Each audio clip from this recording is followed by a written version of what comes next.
Live streaming start. Yes. And hit social media. Got that. And pop out the chat. Go. Where'd I go and watch? It's you.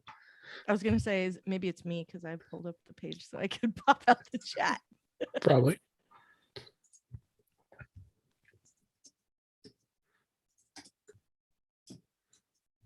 Okay. Let me do social media. Hello, everybody.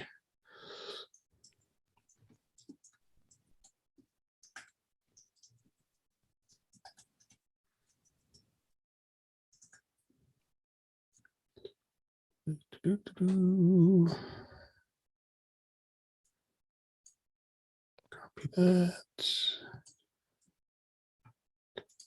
Boom. We're there. Here. Maybe tomorrow. Security Friday.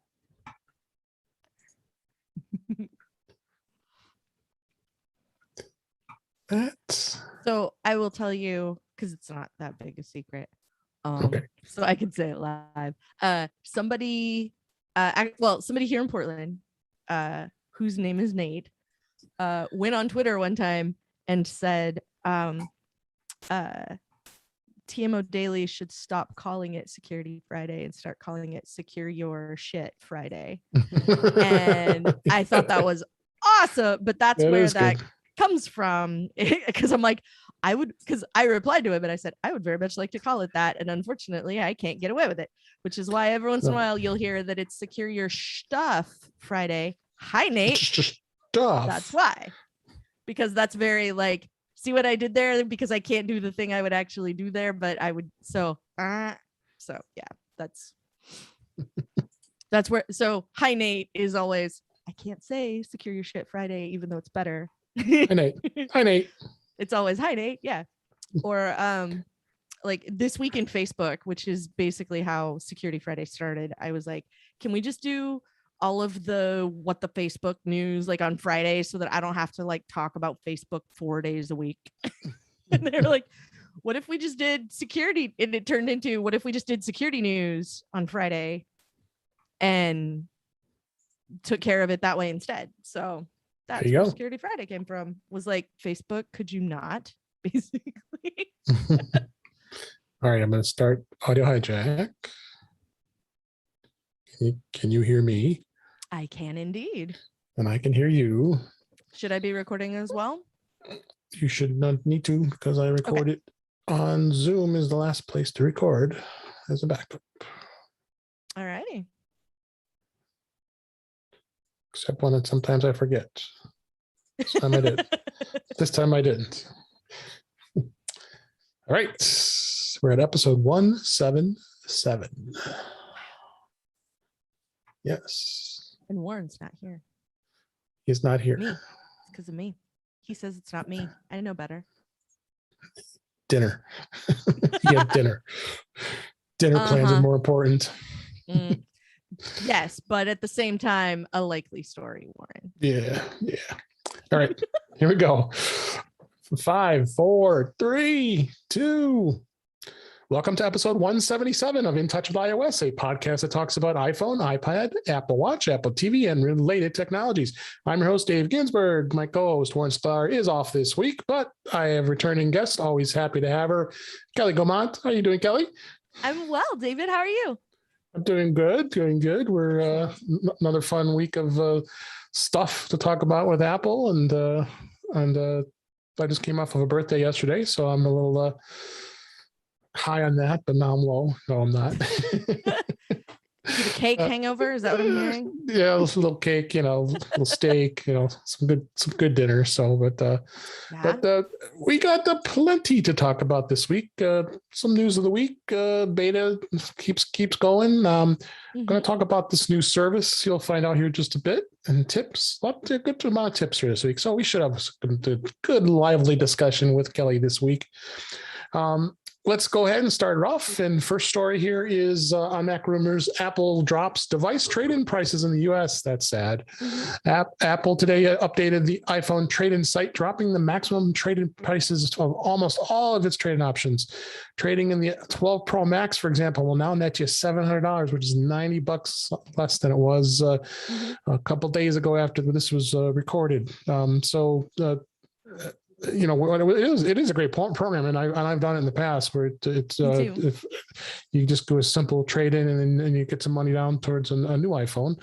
The prices have gone way down. I mean, look at my 10R. It was down from $200 to $200 from $230. And then I have a 10s Max I could trade in, and it's down from $320 to $280. So I guess you kind of have to expect it. So if you really wanted to spend the time, what do you think, Kelly? Probably eBay route, maybe Facebook Marketplace. Some of those trade-in sites might score you a little more money. Yeah, I mean, they always did. Like, you could always get more for you. It works a lot like cars, right? Like, you can get some non-zero amount from the dealership as a trade-in toward the next one, but you're always going to do better if you sell it to someone directly. Like, it's always been the case. One of the nice things about the way Apple does it is that we know that the stuff that they get is responsibly recycled. They publish reports on it every year and that sort of thing. Like, it's a very obvious paper trail of, like, if you turn your machine into them for additional life or whatever, they have certain programs where those machines get repurposed. And if it's just that old, then at least you know for certain that they're going to disassemble it and do something responsible with the subsequent individual parts. So I appreciate that about it. But it always struck me more as a convenience sort of thing. So I think all this is going to do is just bump up the eBay market or the Facebook Marketplace price on some of these things, is just because I think the price is going to go up a little bit because there's going to be more demand for them, I think, because I don't think as many people are going to try them in, which on the one hand is sort of a shame, but at the same time, like, I never thought of Apple's trade-in as being the convenient, like, it was always the convenient choice. It was never the economical one. Like, they'll give me some toward my next thing, and that's great. Whatever. Made it easy. So yeah. I mean, there was plenty of times I sold iPhones on eBay and I think Craigslist. I did it a couple of times on there, which always can be scary. I mean, I think I used the Gazelle at one point too, but I think I don't hear too much about them lately. There's plenty of other services out there. So if you want to get more money for your iPhone, you might want to consider that. But I tell you, it's the convenience factor just pays itself off in the long run, because your time is money too. And doing an eBay listing, trust me, as we all know, it takes a little bit of time and effort. So it does, yeah. So, next story here. This was actually on The Verge. Apple backs off breaking Face ID after a DIY iPhone 13 screen replacements. There's going to be a software update on the way, but that won't require repair shops to transfer a microcontroller. Yeah, soon after the iPhone 13 launched, repair experts found that swapping out a iPhone 13 screen would break Face ID unless you also moved over a tiny control chip from the original screen. It's a complex process that made one of the most common types of repairs prohibitively difficult for independent repair shops. And this has been such an ongoing ordeal for quite some time that Apple's been trying to push back on repairs of iPhones and in general. I mean, give me a break, guys. I mean, I did it on a 10s Max, and I just discovered today that Face ID isn't working on that one too. So they must be doing it on not just the 13. And I'm hoping the software update happens for that one, but pretty frustrating. What do you think?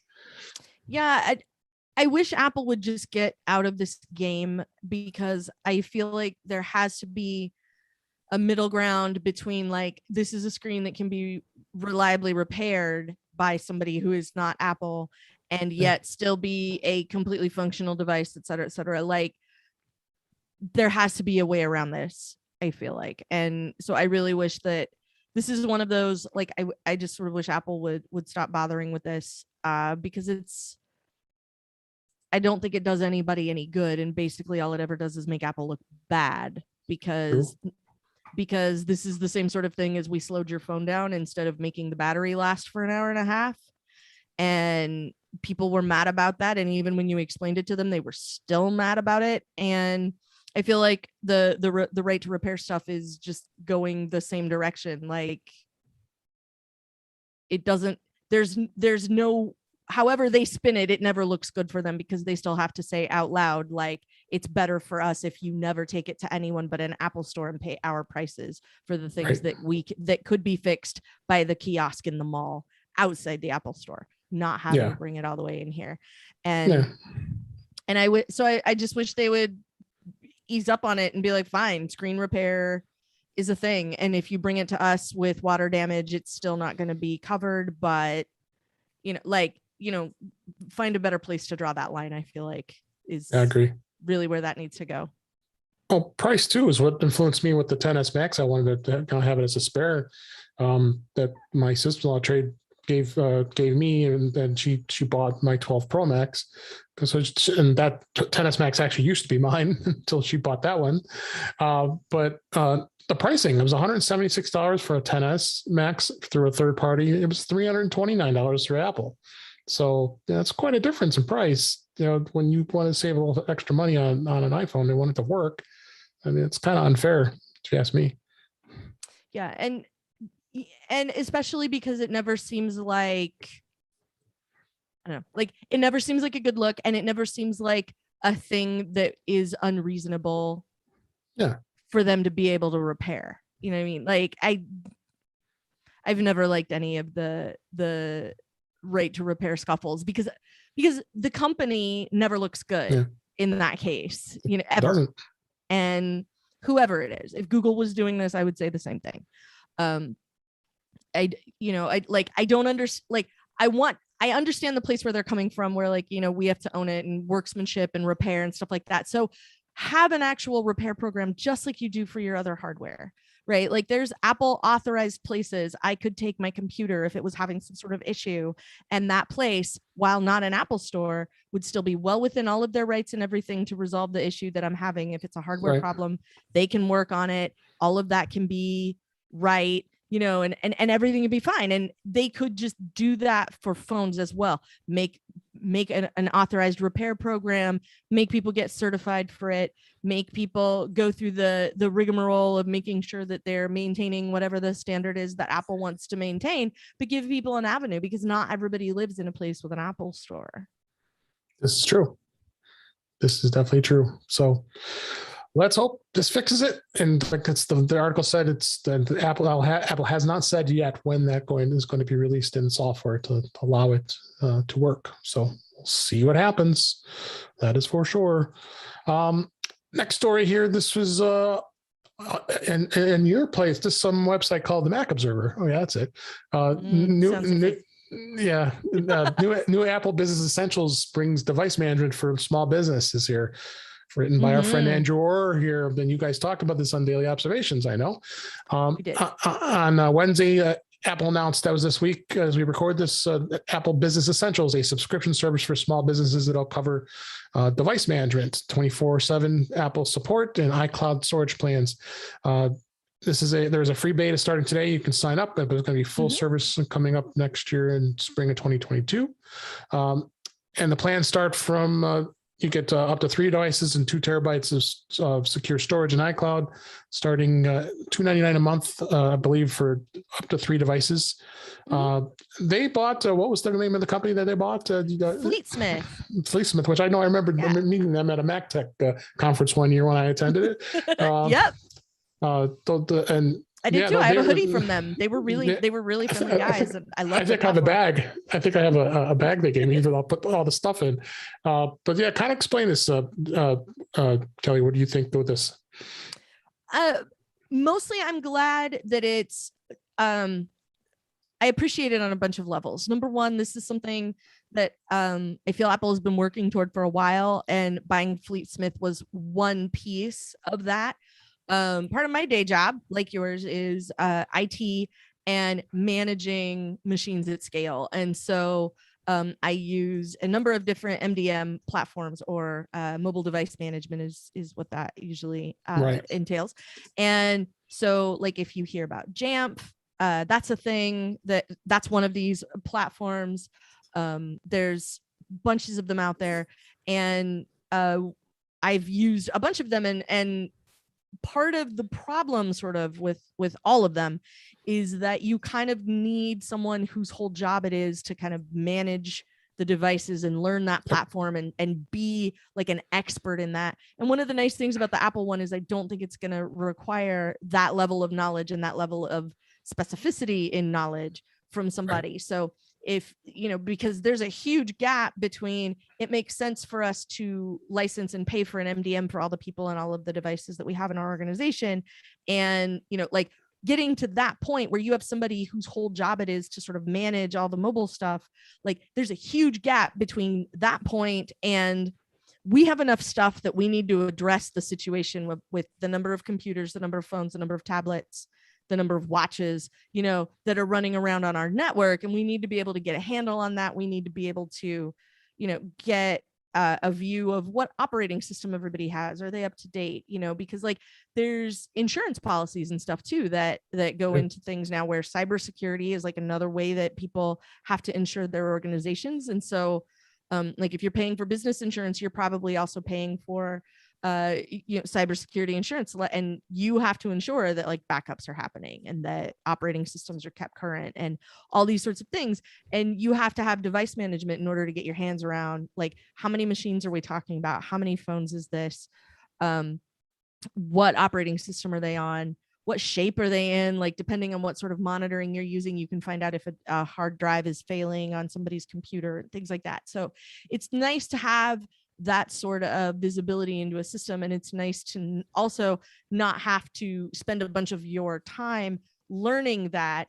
So, Jimmy in accounting is the person you talk to because he's the only one that spent the time to learn the software so that we can manage all the phones or whatever. Like instead, like if you are at a company that's in one of those gaps, or doesn't have device management at all. And, a year and a half ago, everybody picked up all the stuff on their desk and went home, and you have to manage all of that now that it's in everybody's house and not just in one building where you can walk around and scan asset tags or whatever. The device management piece of this is really exciting to me for that reason, because I'm hoping that it will make it a lot easier for a lot of people to just do better when it comes to device management and being able to manage your fleet a little bit more effectively and see, wow, I didn't realize because this person's really quiet and never speaks up. Like that's a 6-year-old machine and we should really get you on something newer, or whatever. Like being able to also be able to take proactive decisions and look at some of that stuff and get your hands around it a lot more easily. Like I'm a huge proponent of anything that you can automate that makes stuff like that easier, and so I'm looking forward to this rolling out. I'm looking forward to finding out more about it, finding out how it's going to work, how you get people into it and all that kind of stuff. I will definitely be digging into this further. I did sign up for the beta as part of my day job so that we can poke at it a little bit and see what's what. I kind of do it as well. Just check it out. Yeah. This for small business. This is great because a service like Jamf was more designed for the enterprise, the larger company, which we both utilize. But this is going to be more of a aim at a smaller business that doesn't want to get that high scale of manageability. Well, and a lot of them there's a barrier of entry, right? Like no matter what, you have to pay for 30 seats or 40 seats or 50 seats, like there's a number. And if you've got 25 people in your organization, everybody's got a laptop and a phone, that's 50 devices right there, but one of the things I like about Apple's pricing structure is that it's per person. So if all anyone gets from work is a laptop, then you can be on the less expensive plan because everybody only has one device. If you've got an additional device coming, then you can put people on the slightly more expensive plan. Everybody gets 3 devices. So the pricing of it is per person, which I also think is sort of, I appreciate that to a certain extent. And I'm really looking forward to finding out how the mechanics of the management work with what they're doing. Like if you need to install a profile for somebody that's bring your own device, and like what kind of stuff can you do with that, and the sorts of things that we've seen with declarative management that came to Monterey and a bunch of those other things. A lot of this is some of the steps that we've seen up to now that didn't sort of make any sense. Like Apple was really excited about this thing when they talked to us about the new version of Mac OS at DubDub this year, whether it was this year or last year or year before. And then that thing rolls out and you're like, okay, but what does this do for me, like as a user? Well, right now, it doesn't really do anything that you got an entirely new file system, or that everything is now containerized. And so the system drive is very different from the user data drive. And there's a reason for that. And, and then this thing happened, and then this thing happened.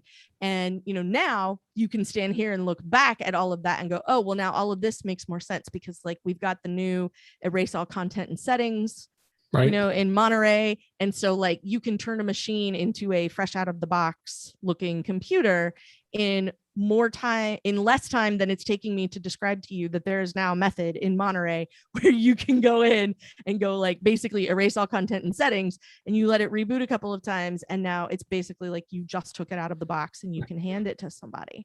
And like I said, it takes less time to actually do that thing than it does for me to describe to you what just happened. And watching that happen, like I saw a live demo of it, which was really interesting to watch somebody, obliterate a machine and turn it into a brand new computer for the next user. And watching those sorts of things happen, like makes all of those other pieces now make sense. At the time, like, why do I need a new file system? Like, what's wrong with HFS or HFS Plus, And so like some of the things that Apple was really excited about, like now I know why they were excited about it. And so the other notable thing about this, I think, is that this is one of the few times that Apple bought something and then we see like a straight line between the thing they bought and then the thing that they're doing now. Usually they just bury it. Doesn't happen very often. Like you don't even know about it anymore. 8 layers deep in the menus, there's a new feature, and it's because Apple bought this company like 2 years ago. It's sometimes it's obvious, like Apple bought dark sky. I wonder what that means for Apple, right? What's gonna happen? Like, what's gonna happen to dark sky? Weather got better, and we could see like there's a straight line right there. And this is the same thing. Fleetsmith was a solid product. The folks behind it were really smart. They were very on top of things. I was using device management to manage AppCamp computers and iPods and iPads, and it was so many things, and I was super overwhelmed. And when it's just me, it was really hard. And that was, that ended up being like 85 devices by the time we were done. It was so many things. And then being able to go through and look at the list and go, what needs an OS update? What is on the latest version? Did I push the Wi-Fi password out to all of these easily? And those are the kind of things you can do with device management. So I'm really looking forward to seeing where this ends up with Apple. And I personally can't wait to get my hands on it, because if it turns into something super useful, then this is going to be another one of those moments where like Apple is coming into a market that exists and that is very well developed, and they're going to have to compete. So like, why should I use Apple's solution over Jamf or Simple MDM or Mosel or anything else that's out there that would allow me to do the same sorts of things? So watching Apple compete is always my favorite thing to watch, because a lot of times Apple comes out and goes, you know what would be awesome if we made this speaker and you could talk to it, but it's an awesome speaker and you just talk to it like that, like when Apple comes up with stuff like that, like it's kind of fun to watch. But the best thing to watch is like Windows just came out with like 5 killer OS things in the new version of Windows. Like what's Apple going to do about that? Android has this awesome thing that we don't have on iOS. Like, how are they going to sort that out? So whenever Apple is forced to compete, that's the Apple I really like to watch. And so watching them compete, particularly in an arena where they do not have a good reputation, I'm very much looking forward to seeing how they're going to proceed. We will see in this marketplace with a bunch of competition. That's pretty solid competition, honestly. It is. It's a pretty mature field of technology, device management. So there's a lot out there that is very, very, very capable. And yeah, it's expensive. But so I'm curious where Apple's going to fall in all of that. Where they fall into that. Absolutely. All right. Next story. Apple must allow external payment options by December 9th of 2021. It's also on the Mac Observer from our friend Jeff Butts. Apple request for a stay in a September 10th court order requiring it to allow external payment options in apps has been denied. That's the Epic versus Apple judgment that was given to them. And of course, Apple's reluctance to allow the external payments in the App Store claims it would take a considerable amount of time, Apple says, to prepare and to comply for the court's order.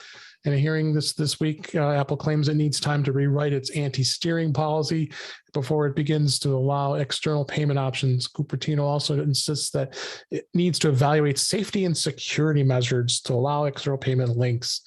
So they're arguing about the complexity of it and needing the extra time. Okay, let's see where that goes. If the judge is fighting this, Epic may have won this part of their lawsuit allowing for external payments. That's what I'm thinking. Yeah, I'm kind of interested to see where this goes, and I'm also kind of not interested.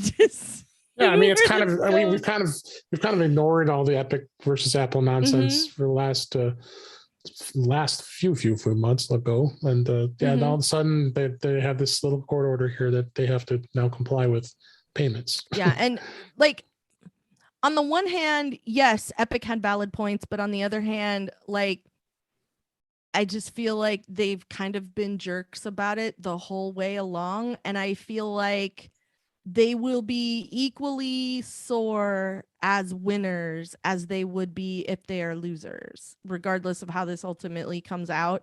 Like Epic is going to come out and bellyache about it no matter what. And that's part of what I don't like about about this whole thing is that like they basically dared Apple to yank them from the App Store, and then Apple did it. So immediately they had like their little PR campaign with the 1984 parody video and all the stuff, that they did.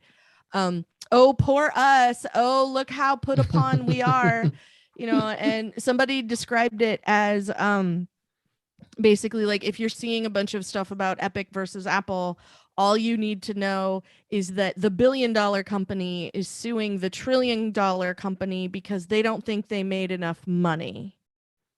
And I'm like, oh, wow, that is exactly what that means. That's exactly what that case is all about, isn't it? So, yeah, like that. On the one hand, yes, their points are valid. And yes, if like I understand what it is that they're trying to get to, but I also feel like they're being complete jerks about it, and so I'm kind of rooting against them anyway for that reason. So like I think it's valid. I think it's going to be interesting to see where anyone weighs in on this, primarily because Google Play is sort of doing the same thing as far as we take a percentage if you officially list it in our App Store. And so if Apple has to suddenly take other payments, I feel like Google's going to have to as well. They're not going to get to be their own payment system anymore. And I definitely want to see how that turns out for everybody. That's part of the reason it's kind of interesting to watch this, is because maybe Apple is the first, is the canary in the coal mine, but like they're not the only one that this is going to affect. So I definitely want to know how it shakes out. Yeah, we'll see what happens for sure. It's going to be interesting. Last story here through Mac Rumors, Apple Store app for iOS, of course, adds a saved items list for easy sharing with your product specialists. The Apple Store app for iOS was updated today as we record this with a new feature that lets you easily save items to lists, share them with a specialist online or during a store visit, and then get a recap of your visit to help you later purchase your items. After you save your items to a list, they can be found in a new saved items section on the account page, accessible via your profile picture at the top right of the app interface. And once you've met with a specialist about a list, you'll be able to see notes and suggestions on it through a new sessions recap section. It also brings audio descriptions to product videos to let you hear details about products if you're unable to watch the videos on your screen. So that was updated to the App Store. I think it's about time, because it always was hard to put. Some people want to be able to put a little list together of some things you want to buy at the Apple Store, and you never could do this. Yeah. honestly, like, while this sounds nifty, I really want it to come back to the App Store, because there used to be like wish listed or save it for later or whatever it was called. And we don't have that anymore. And that bums me out, because I'm really good at, my camera roll is littered with screenshots of apps that I want to recommend to somebody, or that I want to check out later or whatever. It's one of the many, like, even if I narrowed it down, like, what are the 3 things? Like, you can wave a wand and make the App Store work the way you want it. What are the 3 things you change? Like, this is still one of those 3 things. I really like having that wish list for being able to check things out later. I like it a lot. And I'm sad. I've been sad forever that it's gone, because it's been gone forever. But I really liked it. I thought it was nice to be able to do that and have the opportunity to check things out later. So absolutely. Now I'm just thinking what the other things on my list would be. If I could get 3, what would be the other 2? Gonna get some stuff here. What do we want? All right, that's the news this week. Let's move on to topics. Beta. We always talk about beta. This week, iOS 15.2 beta 2 was released. And it's that was released to developers and public beta testers. Added actually quite a few new features, which includes things like legacy contacts. With legacy contacts, you can set a trusted person to be able to access your Apple ID and your data or digital legacy after you die. The person that's designated as your contact can access your photos, messages, notes, files, contacts, everything basically in your accounts. And keychain passwords will remain inaccessible as does licensed media, but at least the legacy stuff will be there, which is a good option to have that in place. I'm glad that they're finally doing this. It's taken long enough. It should have been in a single digit number of iOS, to be honest, but it happened eventually. So, but now that it's out, or at least, it's in the wild, even though it's not out for everybody yet. This definitely feels like one of those features that now that we've got it, like, where has this been all my life? Like, I really, so I'm hopeful that it makes things a lot better. When people end up in a situation where you have to access someone else's Apple ID, and and it's kind of a mess. So I'm looking forward to the changes, mostly because I'm glad that they're finally doing it, and that hide my email was also getting, I think, beefed up in the next beta. That's another thing. We'll talk about that in a minute too. So And then Find My Lost Items scanning, which is in the Find My app. Apple added a new option for items that can track me.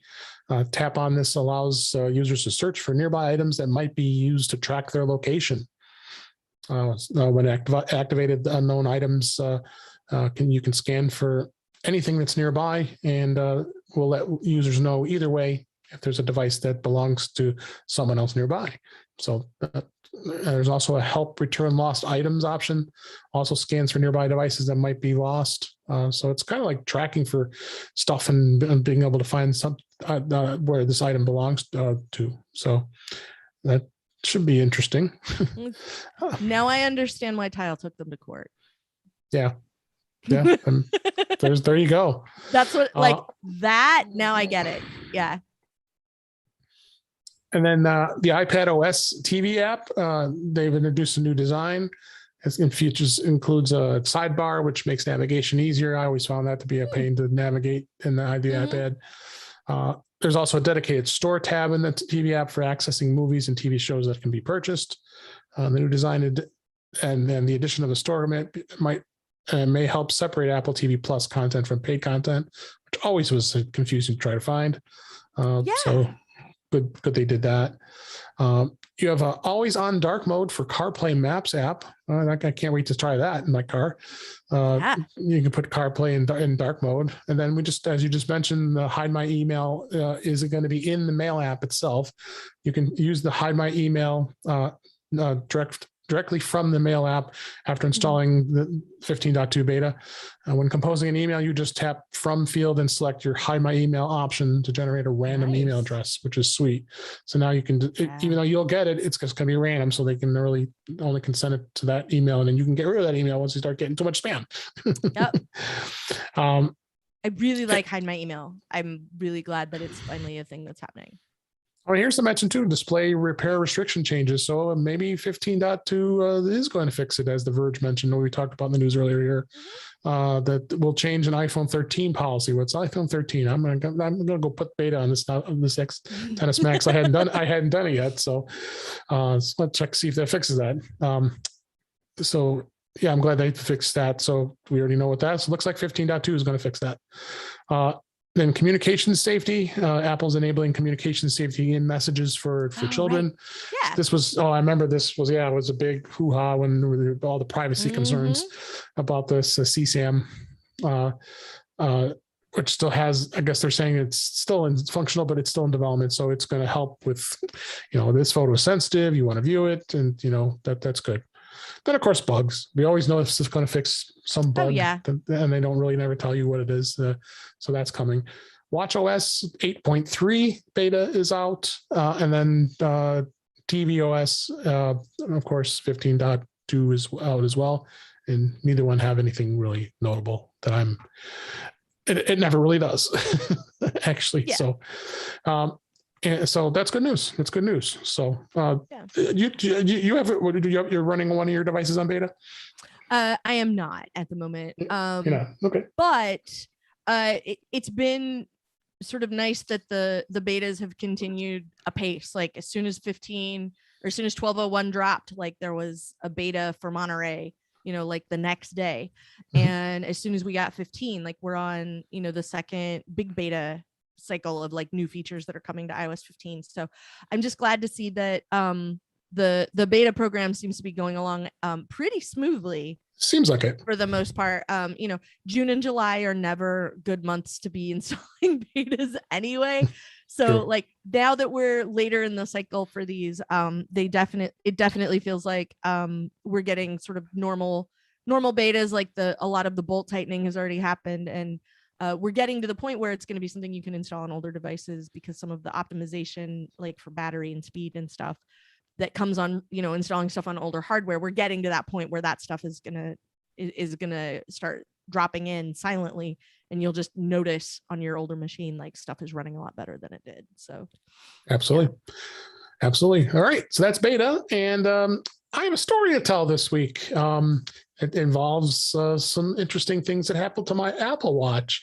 So I was going along, and last week, all of a sudden, I just start to discover when I go to try to buy anything with my Apple Watch at a terminal, it would say, try again. And I said, okay, this must be something wrong with my credit card, So I swiped through the wallet, and I said, okay, let me try my Apple Card. Try again. My debit card, try again. I thought it was my debit cards, because it was two debit cards that I had in my watch, and then plus my Apple Card, and then I had like a Discover card on it as well. Tried every single one of them. It wouldn't work. I'm like, this is interesting. Why would this be?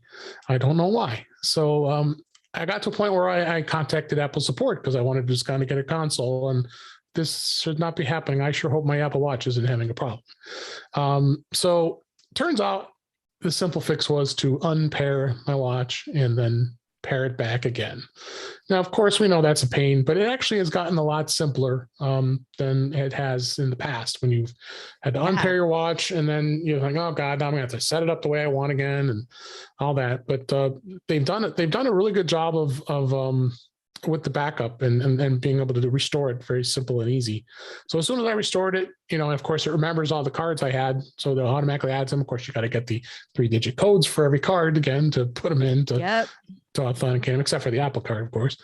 So put them back in, and sure enough, I go back, and I had to go try it, because I was on Apple support, and I said, okay, well, how am I going to test this without going out to the store and buying something? Yeah. Like, well, I guess you're going to have to do that. Well, get back to me and let me know. So sure enough, I decided, I'll go up the road and I'll go to CVS and just go buy some stuff. And so I did.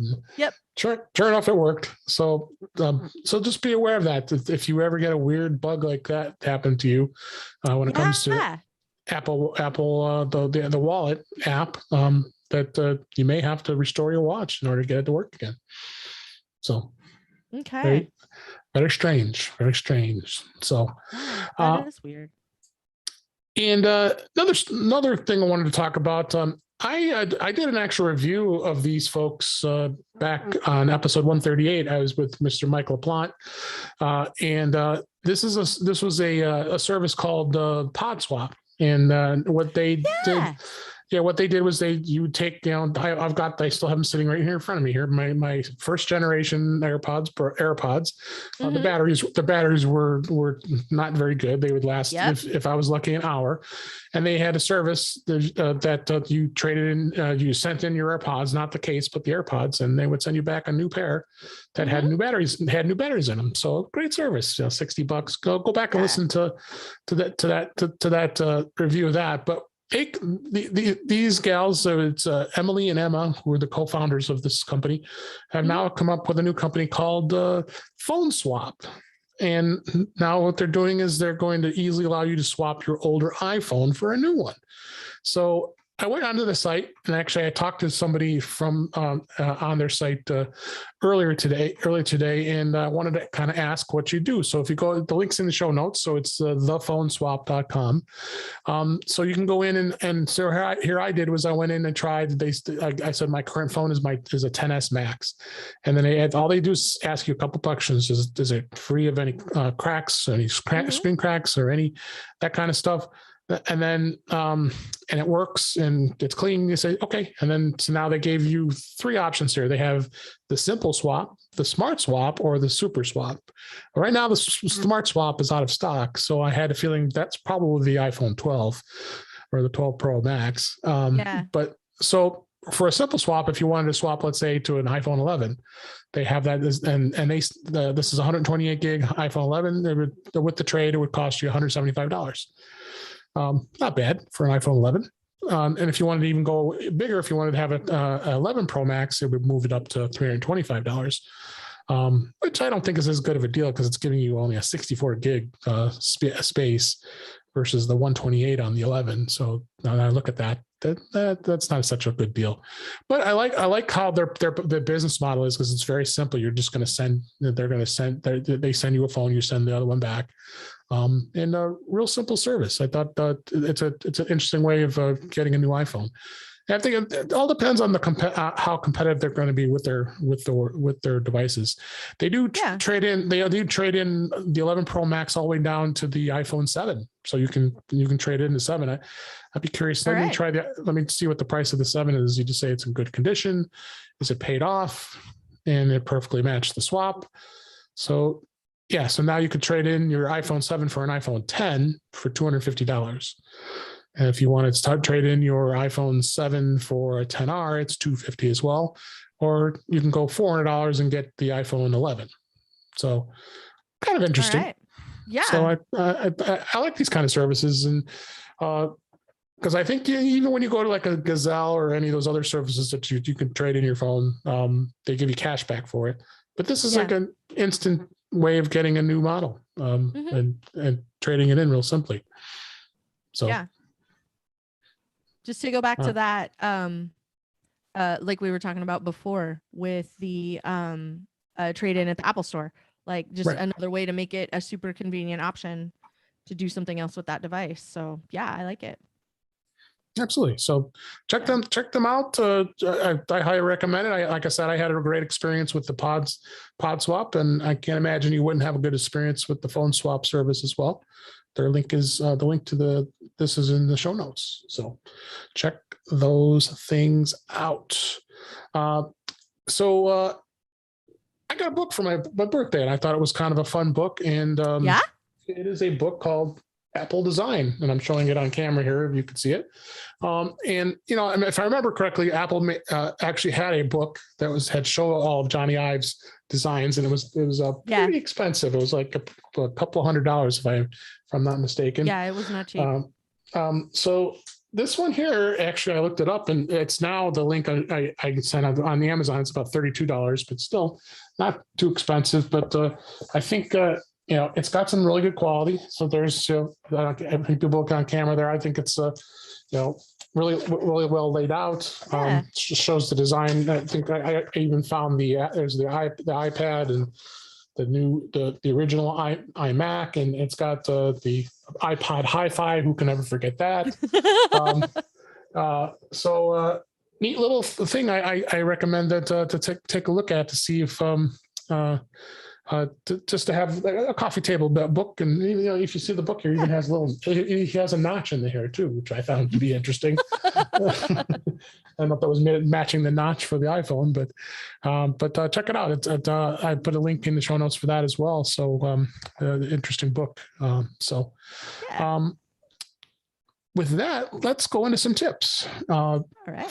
First thing I had here was how to install and manage apps for messages on iOS 15, iPad OS 15. And I don't do this very often. Have you done this before? Added specific apps to messages? Sort of. Mostly stickers is what I've added through messages. But yes, especially the Ted Lasso stickers. Yes, that was very exciting. Ted Lasso stickers, Star Wars stickers, Golden Girls stickers, all of those exist. I have a cool app where you can draw your own and then export it in like sticker pack format so that stuff that you actually drew can be the stickers, which I think is very cool. So yeah, I haven't done a lot of it, but mostly because there didn't used to be a ton of like interesting apps via messages. So there were a few things that were like a game that you could play with somebody, back and forth over messages, like Boggle or something like that. There were things like that, but not a lot of stuff like that was really fun. So I haven't spent a ton of time with those. Yeah. So if you actually go into the messages, and if you type the App Store app that we shown below it, it shows a bunch of different games and stickers that are available right now. The fall and the stickers are available. They have iMessage games that they love, and then there's a couple different games there. Yahtzee with buddy devices, the buddies dice is interesting. Of course, in-app purchase. Stickers you love, Space Jam, and like I say, the Ted Lasso one's out there somewhere still, I'm sure. And Celebmoji. That's interesting. And they have another one here says, "Keep it weird." The Banana Ninja and Banana Samurai. Okay. Those look interesting. Then they show the top paid and top free. I'm sorry, I'm still back at Banana Samurai. I don't even now. I need to go look at what 99 cents. Like. It is 99 cents, so you have to sacrifice that $1 to get it. But then they have top paid, very necessary emojis. And that's 99 cents. And then there's top free ones. This one was interesting. Polls for iMessage, or you actually can put a poll in an iMessage, and if you wanted to ask something. I had to read. I think looks like I've downloaded that before. I might try that again. And you just tap download it, and you can open it up, and it actually allows you to create a poll and then send it right into messages, right? Which is kind of neat. Yeah. Didn't even know I'd forgot. It looks like I had downloaded it once before and forgot about that. So we'll check that out. So, but yeah, there's all kinds of ways that you can go in and download these messages. And if you want to keep the app on your iPhone, but if you don't want it in your app drawer, you actually can go in just a few steps here to enable or disable apps in the Messages app. So if you go into Messages, start your Messages, opening an existing conversation, in the app drawer, you can scroll to the right until you see button, and then tap the button, then toggle on or off the apps that you don't want to see, because there might be some in there you may not be interested in, but you can go in and do that. So, there's adds more powerful things of what iMessages can do. That is for sure. So, and a couple things I wanted to talk about with what was added to iOS 15.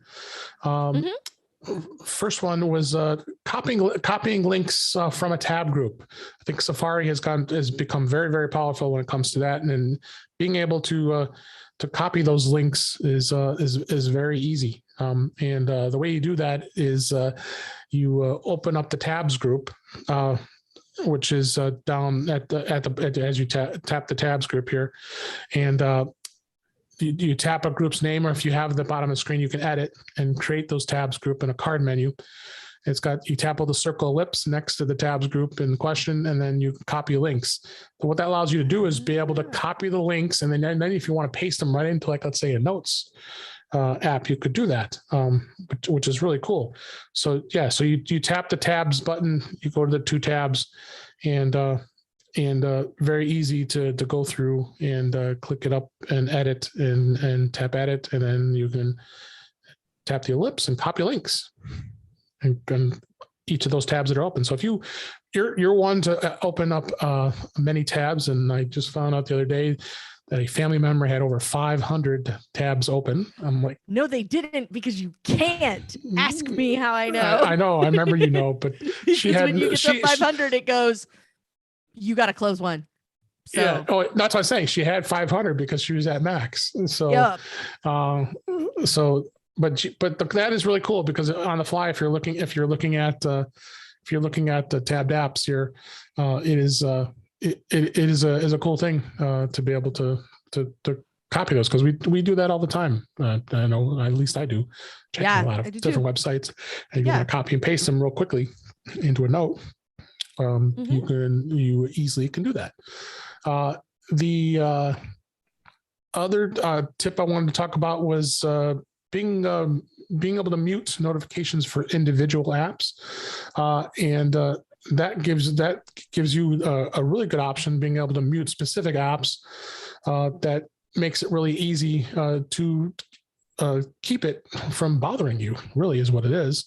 Let me get to my note here, and it is really simple way of being able just to mute the app, individual apps. And the way you do this is you simply swipe on a notification, and then this shows up in the notification center, and then you tap options, and then you can select mute for 1 hour or mute for today. So if you keep getting notifications for a specific item, it's like I get Twitter notifications all the time. And maybe I want to take a time out. I like to get those notifications because you're always knowing what's going on in the world. But I focus, of course, on technology, not any of the other crazy things go on in the world. You can mute that for an hour, or you can mute it for 1 day. And it's a cool, simple way of being able to get to a menu.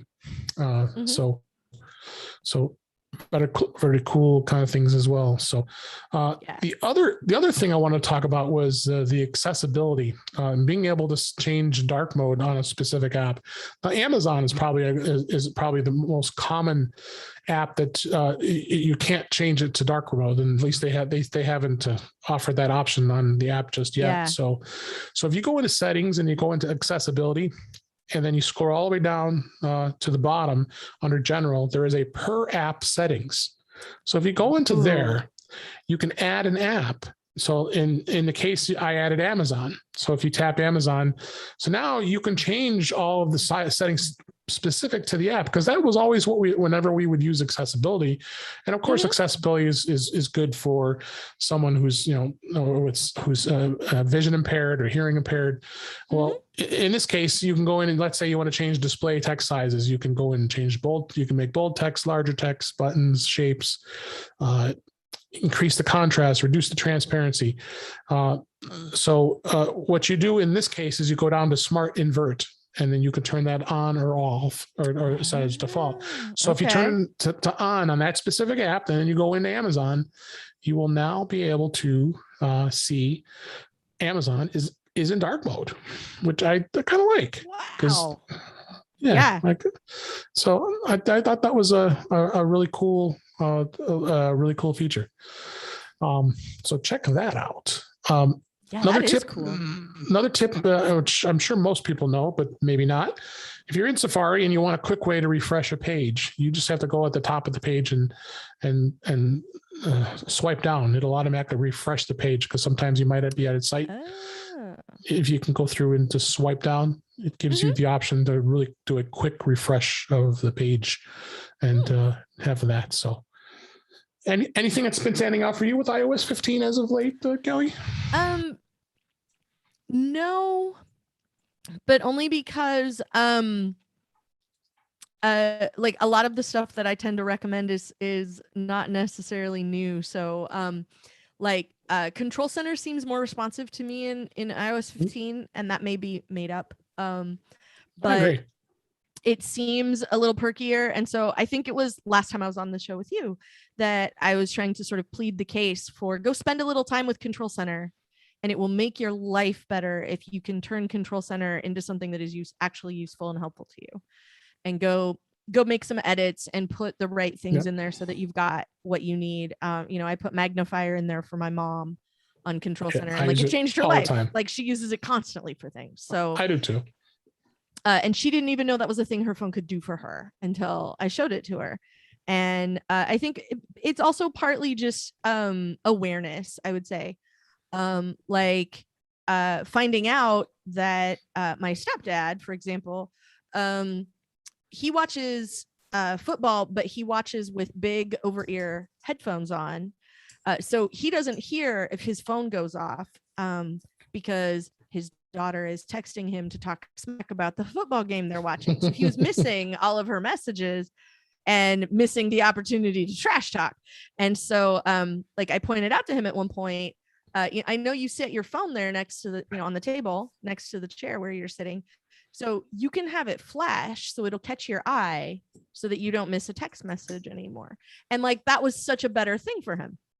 And so I think part of it is just being able to apply some of the practical lessons when you get something practical like that you can kind of file away. Like there are lots of different applications for some of that stuff. So I would say everybody could probably benefit from a little bit of time in the accessibility preferences, and benefit from a little bit of time in Control Center and things like that as well.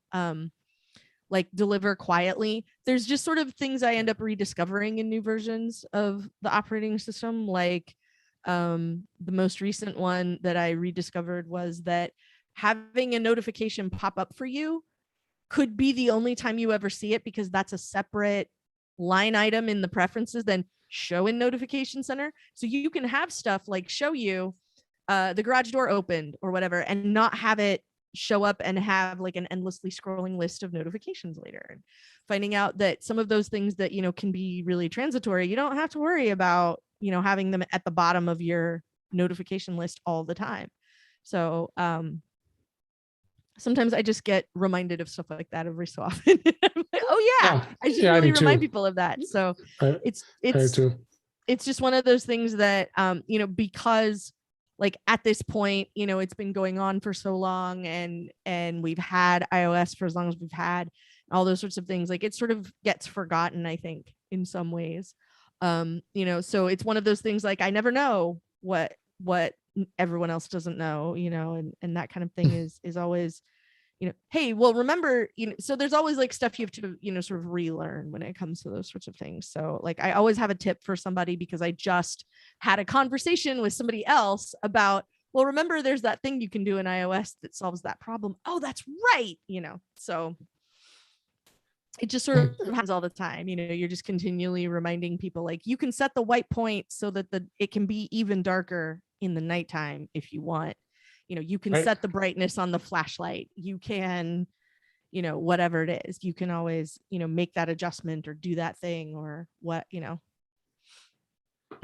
that stuff is always just sort of a constant reminder of like, oh yeah, that's a thing that I can enable. And then everything else is better after that or whatever. So sometimes it just seems like a reminder, is always good. So. Absolutely. All right. We gave you some great tips, and let's go ahead and wrap things up for this week. That's a wrap for this week. Please send your comments, questions, and suggestions to our email address, feedback@intouchwithios.com. You can follow us on Twitter at InTouchWithIOS. We are live streaming the show usually on Thursday nights at 7 p.m. Central, 8 p.m. Eastern, 5 p.m. Pacific on our YouTube channel, which is youtube.com/DaveG65. Where you can also watch past streams and listen to all the episodes. Visit In Touch with iOS magazine on Flipboard, where we have many of the topics and questions and stories that we talk about each week. So check that out with links in the show notes. You can subscribe in your favorite podcatcher also, which would be, of course, Apple Podcasts or many others. But better yet, go to our website, intouchwithios.com, where all the links to all the ways to listen to us are there. I am Dave Ginsburg, and you can find me on Twitter at DaveG65. Thanks, Kelly, as always. Always enjoy having you on the show. Where can people find you? Wow. Well, you can find me 5 days a week hosting the Daily Observations podcast over at macobserver.com. You can find me on the Incomparable Network, where I pop up on some other episodes of things talking about different stuff. Just recently, we did an episode about Only Murders in the Building, which was a show I very much enjoyed. I talked a bunch about Ted Lasso on the Football is Life podcast over there. I have my own show there called I Want My MCU TV, where we talk about the latest Disney Plus show, the latest Marvel show that is streaming on Disney Plus, I should say.